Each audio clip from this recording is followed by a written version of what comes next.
Halo, apa kabar Anda semua? Semoga dalam keadaan sehat dan saya cuma mau coba tes Anda saja ini karena pengalaman yang terjadi pada saya. Anda masih ingat nggak hari ini hari apa? Saya coba penting ini Bung Rocky karena saya sendiri sudah sering lupa hari karena sekarang ini lockdown di rumah dan pernah saya ingat betul saya rekaman dengan Anda hari Sabtu tapi saya menyebutnya hari Minggu. Jadi orang sudah banyak lupa gitu tentang hari-hari Bung Rocky. Tetapi kalau kita Oh, masih hitung, lupanya cuma hari. Ada orang yang lupa jabatan. Itu juga, nah itu banyak yang sekarang. saya lupa hari, saya ingat selalu jabatan buruk dari orang. Kalau jabatan baik udah susah ditemuin. Yang kita bisa temukan hari ini adalah yang bisa kita ingat selalu adalah jabatan buruk. Dan memang sejarah mengajarkan lebih baik mengingat yang buruk daripada yang baik. Karena yang buruk itu yang mesti jadi pelajaran bagi mereka di depan itu. Ya. Oke, itu untuk kepentingan bangsa. Tapi kalau untuk kepentingan perorangan kita akan mengenang orang itu dari sisi kebaikannya. Ya kalau dari kepentingan ini. Betul. Kalau orang kita ingat yang baik, tapi politik harus kita ingat bagian busuk, bagian buruk. Ya. Karena sejarah yang bagus bukan sejarah yang menghafal nama-nama pahlawan, tapi menghafal nama-nama pengkhianat. Justru itu maksudnya sejarah. Nggak ada yang mengajarkan nama ikan, nggak ada ya? Nama ikan itu sejarawan istana hafal semua nama ikan. Nah, oke. Soal Rektor UI sementara belum case close ya, tapi kita hentikan dulu sementara. Kita akan lihat proses berikutnya apakah Rektor UI akan memenuhi tuntutan publik agar dia mengundurkan diri sebagai rektor. Nah, ini soal jabatan juga yang lain ini berkaitan dengan seputar istana, yakni KSP. Ini lagi rame pemberitaan di media. Seperti dilansir oleh ICW, Indonesian Corruption Watch, itu diduga bahwa KSP Muldoko itu ya apa kalau nyebutnya itu ada moral hazard ya, terlibat dalam bisnis Ivermectin ini, soal apa yang obat cacing yang dianggap bisa menjadi salah satu alternatif untuk pengobatan COVID. Nah, disebut-sebut kemarin kan ada satu perusahaan namanya PT Hansen ya, yang sudah minta maaf karena dia mengakui bahwa dia sengaja menggoreng Ivermectin sehingga itu bisa jadi obat resmi, tapi kemudian ternyata dicegah oleh BB POM. Nah, yang menarik berdasarkan laporan ICW itu ada dugaan ini ada keterlibatan Muldoko. Bahkan ternyata salah satu direksi dari Hansen itu anaknya politisi PDIP Ripka Ciptaning. Nah, ini saya kira kita tidak mau masuk benar atau salah karena Pak Muldoko itu rencananya akan menuntut secara hukum ICW, katanya sih begitu, kita nggak tahu prosesnya. Tapi kita semakin menunjukkan pada kita bahwa di tengah situasi pandemi ini ada-ada aja banyak sekali orang yang mencoba memanfaatkan posisinya untuk kepentingan bisnis atau kepentingan ekonomi semata. Ya, itu tema bagus hari ini soal kan moral hazard itu harus kita intip perlahan-lahan dan kita bedakan dengan sifat dari institusi yang melakukan moral hazard itu. Tentu Pak Muldoko ada di situ karena punya kekuasaan. Jadi isu apapun Pak Muldoko ada di situ karena dia adalah KSP itu. Sekarang kita mau bedakan misalnya siapa yang lebih mampu membuat mumpungisme itu, moral hazard. KSP atau ICW? Ya tentu KSP kan, karena dia punya power di situ. Jadi publik apapun akan membela ICW, masih akan menganggap ICW informasinya bisa diandalkan karena ICW tidak menggunakan moral hazard. Kalau kekuasaan pasti pakai moral hazard, itu udah semacam rumus.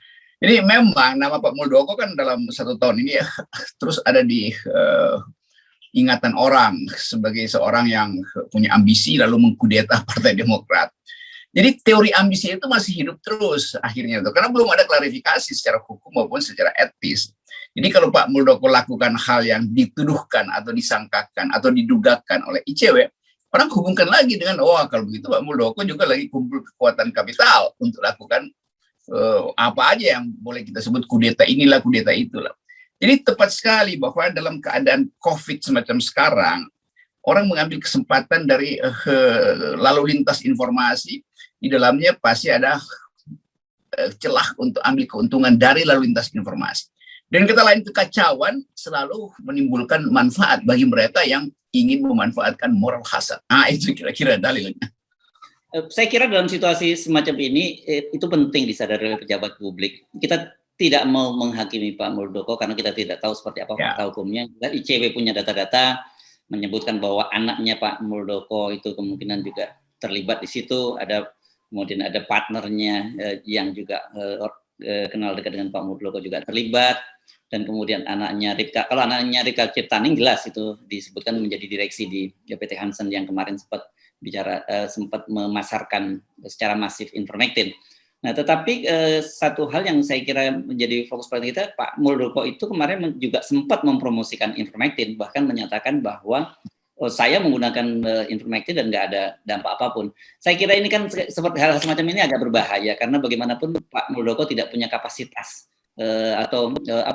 background medis sehingga bisa memberikan justifikasi sebuah obat itu baik atau tidak kan? Ya, itu dalam ilmu forensik bahasa, istilah itu pun sudah bisa jadi pintu untuk melakukan audit kriminal sebetulnya tuh. Jadi satu kata yang disebutkan oleh seseorang itu bisa masuk bisa dijadikan pintu masuk. Nah, Pak Muldoko apalagi dia adalah petinggi. Kalau dia mempromosikan sesuatu, orang berpikir di balik itu ada apa? Ada teori tentang farmasi bahwa semua kegiatan farmasi itu di belakangnya ada deal-deal politik gitu, karena ini soal bisnis tuh. Jadi orang akan memunculkan analisis bahwa Pak Muldoko ada di dalam satu rejim farmakopolitik kalau begitu. Jadi teorinya kan gampang sekali tuh. Nah, sekarang kita mau lihat satu persatu perlahan-lahan. Kepentingan Pak Muldoko di situ apa? Apakah di situ memang terkait dengan farmakopolitik yang lebih besar lagi, yaitu BUMN, importir, lobby kekuasaan, segala macam. Jadi kita harus betul-betul fair menganggap bahwa sebelum bisa dibuktikan secara hukum, logika publik sudah bekerja berdasarkan prinsip tadi. Kepentingan farmasi selalu terkait dengan promosi politik. Itu di seluruh dunia begitu, yang namanya teori farmakopolitik. Dokter punya kepentingan dengan seminar-seminar yang disponsori oleh nama-nama obat besar agar supaya hukumnya bisa naik. Lalu dia nanti mungkin kasih sedikit jadi influencer dari obat itu. Di dalam resep-resepnya, apotek juga dapat keuntungan. Jadi satu paket di dalam kapitalisme obat sebetulnya tuh, itu intinya. Ya, nah ini menarik ini karena tadi pagi saya kan share pada Anda berita-berita yang berkaitan dengan Pak Muldoko dengan Ripka Ciptaning. Yang berita-berita Pak Muldoko masih bisa diakses, tapi yang berita Ripka Ciptaning yang dimuat di IDN Times itu sekarang sudah tidak bisa dibuka itu. Hanya ada kode 404, oops, something is missing. Ini menjadi pertanyaan. Ada berita yang kemudian tiba-tiba lagi menghilang. Tapi oke, kita lupakan. Mungkin saja ini ada persoalan yang saya tidak tahu apakah berkait informasi yang dibuat IDN Times tentang anaknya Ripka Ciptaning ini tidak akurat. Tetapi tadi pagi saya sempat membaca dan sekarang sudah hilang. Kita lupakan saja soal itu. Kita tinggalkan dulu. Tapi kita lebih pada fokus soal moral hazard. Dan kalau kita lihat moral hazard itu kan sangat terlihat pada berbagai kebijakan kita. Mulai dari vaksin yang kita lihat, misalnya vaksin berbayar kemarin ya, Bung Rocky, itu kan menunjukkan ada kepentingan-kepentingan semacam itu. Dan ini rata-rata memang yang terlibat adalah mereka yang ada di lingkar kekuasaan. Ya, itu resmi akhirnya variabel itu harus diingat terus bahwa di dalam lingkar kekuasaan setiap makhluk politik, sebetulnya makhluk politik selalu kan punya ambisi itu. Nah, ambisi itu yang kemudian disulap sedemikian rupa melalui informasi, apalagi kalau ada tadi disebut informasi udah hilang, justru hilangnya informasi itu yang jadi pertanda bahwa ada yang disembunyikan tuh. Jadi kita selalu ingin beritahu pada rakyat bahwa kekuasaan itu bukan tempat suci. Jadi kan selalu negara mengatakan kami ada berpihak pada rakyat, iya, tapi negara sendiri itu adalah sifatnya selalu konspirasional tuh. Karena watak dari kekuasaan. Nah, kita balik pada tema tadi, moral hazard adalah kesempatan yang sangat jarang datang dan karena itu bisa dikreasi sebetulnya. Justru karena kesempatan itu barang ekonomi, jadi kesempatan peluang di dalam politik adalah juga barang ekonomi yang langka dan karena itu kadang-kadang mesti dimanfaatkan secepat-cepatnya. Jadi pertandingan politik selalu dalam rangka untuk mengintip mana peluang yang bisa menghasilkan keuntungan sebesar-besarnya. Bahkan dalam keadaan masyarakat lagi kacau. Itu udah jadi dari zaman purba begitu watak politik. Karena itu nggak usah percaya bahwa setiap ucapan istana itu bermuatan moral, nggak ada. Yang ada adalah moral hasad sebetulnya tuh. Nah, seorang sahabat memberikan ilustrasi yang sangat menarik kepada saya bagaimana menggambarkan situasi semacam ini. Dia menggambarkan seperti ketika ada sebuah rumah kebakaran. Itu banyak orang datang yang membantu itu, ada yang gotongin barang-barang. Itu ada yang membantu betul-betul menggotong, tapi ada yang betul-betul membantu menggotong tapi kemudian dimaling. dan itu yang terjadi pada saat kita seperti saat ini kan, banyak orang rakyat biasa yang saling membantu bergotong royong meringankan beban dari tetangganya, sebelahnya atau saudara-saudaranya, tapi ada dari kalangan pemerintahan yang ikut juga menggotong, tapi menggotong barang itu untuk keuntungan dia sendiri. Ya itu, apalagi dia tahu di mana letak barang itu kan. Jadi dia sudah tahu. Jadi kita bayangkan misalnya moral hasad ini buat publik awam, moral hasad artinya mumpungisme, mumpung ada kesempatan lakukan sesuatu yang menguntungkan diri sendiri itu. Nah, moral hasad ini udah dipamerkan melalui Menteri Sosial yang ditangkap KPK. Itu dari awal begitu tuh. Dipamerkan oleh Menteri Gerindra itu siapa? Perikanan. Yang barusan. Ya, itu moral hasad. Mumpung orang belum sorot dia, lalu dia lakukan korupsi itu karena baru-baru jadi menteri. Jadi selalu kita mesti bukan menguji kekuasaan, mencurigai kekuasaan. Jadi hal yang paling bagus adalah curigai kekuasaan. Itu namanya pengamanan demokrasi. Jadi demokrasi bukan sekedar tumbuh lewat kotak suara yang jujur, tapi kecurigaan publik setelah kotak suara itu dibuka atau menghasilkan presiden, maka mulailah periode kecurigaan. Dan mencurigai kekuasaan itu adalah hal yang diwajibkan oleh demokrasi supaya 5 tahun ke depan dimungkinkan untuk mengganti kekuasaan. Kalau kita nggak pernah curiga, maka kita anggap aja dia sumber hidup jadi presiden atau jadi menteri kan. Ya. Itu sama dengan kami di media kan. Di media itu juga diajarkan sebagai wartawan itu kita diminta selalu skeptis setiap kali mendapat informasi. Bukan tujuannya kita selalu nyinyir sinis, tapi kemudian kita supaya menuntun kita untuk mencari sebuah kebenaran. Nah, ketika faktanya sebuah kebenaran, kita mewajibkan itu sebagai sebuah kebenaran. Nah, ya, sama juga itu. Dokter juga begitu tuh. Begitu pasien masuk kamar prakteknya, dokternya pertama-tama lihat secara umum ini penyakit atau sebetulnya gangguan mental aja sehingga dia cemas gitu. Jadi memang dokter juga bisa mencurigai lapisan-lapisan penampilan seseorang, dia bisa masuk sampai ke psikologi. Karena dokter terlatih untuk membaca orang yang mungkin berbohong sakit, karena itu meminta obat penenang untuk kepentingan lain. Jadi kita juga, masyarakat begitu tuh, ingin mendeteksi. Kalau Pak Muldoko ngomong, kalau Pak Jokowi ngomong, Pak Luhut ngomong, ini betul-betul otentik datang dari dalam keinginan untuk mengatasi masalah, atau ada semacam tukar tambah kepentingan di situ. Kita bukan buruk sangka, tapi kita memanfaatkan metodologi untuk menapis demokrasi itu. Jadi sebetulnya hal biasa kalau ICW juga mencurigai. Ya ICW memang berpihak pada masyarakat. Saya kira kita penting dorong Pak Muldoko tidak hanya sekedar mengancam. Kalau betul memang seperti dikatakan bahwa itu adalah fitnah, itu penting untuk dibawa ke jalur hukum ya. Kita buktikan betul nggak apa yang disampaikan oleh ICW, atau jangan sekedar lempar opini saja gitu Pak Muldoko. Iya, Pak Muldoko mesti belajar dari Pak Luhut. Pak Luhut begitu dia tahu ada yang keliru, dia minta maaf aja bahwa ada yang keliru. Mungkin juga Pak Muldoko menganggap ya ada yang keliru, karena itu sebaiknya klarifikasi secara cara Pak Luhut, ya saya minta maaf saya belum bisa selesaikan. Pak Muldoko juga bisa bilang begitu lah, mungkin ICW salah menangkap bahwa ada sesuatu di balik pernyataan saya supaya pakai ivermectin, tapi bukan itu maksudnya. Kalau itu diajukan lebih gampang kita untuk dudukkan secara netral. Tapi kalau udah bereaksi ke ranah hukum, itu artinya memang ada sesuatu. Dan itu yang sebetulnya publik tunggu-tunggu. Begitu Anda bereaksi, maka Anda akan masuk di dalam peristiwa yang lebih rumit lagi, gitu kan.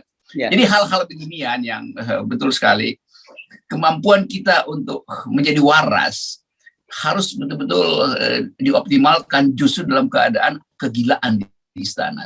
Ya, ya.